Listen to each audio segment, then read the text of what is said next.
PJ న్యూస్కు స్వాగతం సుస్వాగతం. 2024 సార్వత్రిక ఎన్నికల్లో సంచలనం సృష్టించిన సర్వే కేకే సర్వే.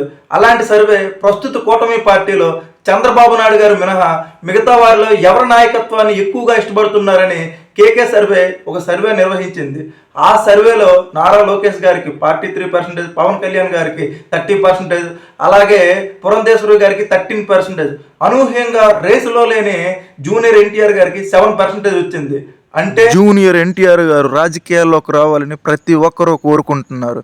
ఈ కోరిక ఎప్పటి నుంచి మొదలైంది కాదు, అది 2004లో అనుకుంటా. హరికృష్ణ గారు టీడీపీ సభలో ఫ్యామిలీలో ఉండే హీరోలందరి అభిమానులకి స్వాగతం సుస్వాగతం అని చెప్తారు. తరువాత తన ఫ్యామిలీలో ఉండే హీరోలందరి పేర్లు చెబుతుండగా చివరగా జూనియర్ ఎన్టీఆర్ అనగానే సభ ప్రాంగణం మొత్తం దద్దరిల్లింది. వాళ్ళ అరుపులతో కొంచెం మొదలైంది ఫ్యూచర్ లో టీడీపీకి అసలైన నాయకుడని. తరువాత 2009లో జరిగిన సార్వత్రిక ఎన్నికల్లో ప్రచారానికి ఆనాడు తాతగారు ఎలా అయితే కాకి బట్టలతో ఊరు ఓడ రాష్ట్రం మొత్తం తిరిగారో, ఈయన కూడా తన తాత అడుగుజాడలో చిన్న పిల్లల నుండి పెద్దవారి వరకు తన వాక్ చాతుర్యంతో తన ప్రసంగాలతో స్పీచ్ కి ప్రతి ఒక్కరూ మంత్రముగ్ధులయ్యారు. ఆ ప్రచారం చూసిన తరువాత ప్రతి ఒక్క టీడీపీ కార్యకర్త మనసులో ఆనాడు పెద్దరామయ్య ఈనాడు చిన్నరామయ్య అని రాబోయే తరానికి నాయకుడయ్యే భరోసా వచ్చేలా చేశాడు. ఆ తరువాత 2023లో కేంద్ర హోంమంత్రి అమిత్ షా ఇటు ఎన్టీఆర్ పర్సనల్ గా మీటింగ్ జరిగింది. రాష్ట్రం మొత్తం రాజకీయ వార్తలతో హల్చల్ చేసేలా చేశారు. జూనియర్ ఎన్టీఆర్ బీజేపీలోకి వెళ్తున్నాడా అని తెగ వార్తలు వైరల్ అయ్యాయి. అంతెందుకు, రాష్ట్రంలో ఏ చిన్న ఇష్యూ జరిగినా ఎన్టీఆర్ చుట్టూ రాజకీయం నడిచేలా వార్తలు అయితే చక్కర్లు కొట్టేవి. యూనివర్సిటీకి ఎన్టీఆర్ గారు పేరుని వైఎస్ఆర్ గా మార్చినప్పుడు ఎన్టీఆర్ గట్టిగా స్పందించలేదు.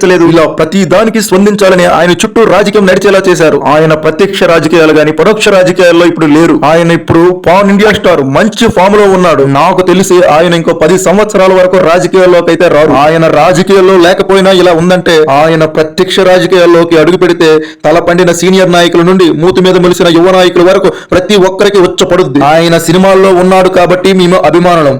ఆయన రాజకీయాల్లోకి వస్తే మేము కరుడుగట్టిన కార్యకర్తలం అవుతాం. ఆయన ఏ రోజుకైనా ఈ ఆంధ్ర రాష్ట్రానికి సీఎం అయ్యే యోగ్యత ఉందని అనేక సందర్భాల్లో చాలా మంది ట్రేడ్ పండితులు జ్యోతిష్యులు కూడా చెప్పారు ఆయనకు ఆ రాజ్యం ఉందని. ఫ్యూచర్ లో కొన్ని వేల కళ్ళు నువ్వు రాజకీయాల్లోకి నీ రాక కోసం వస్తావని ఆశగా ఎదురు చూస్తున్నారు. నా వీడియో మీకు నచ్చినట్లయితే లైక్ చేయండి, సబ్స్క్రైబ్ చేయండి.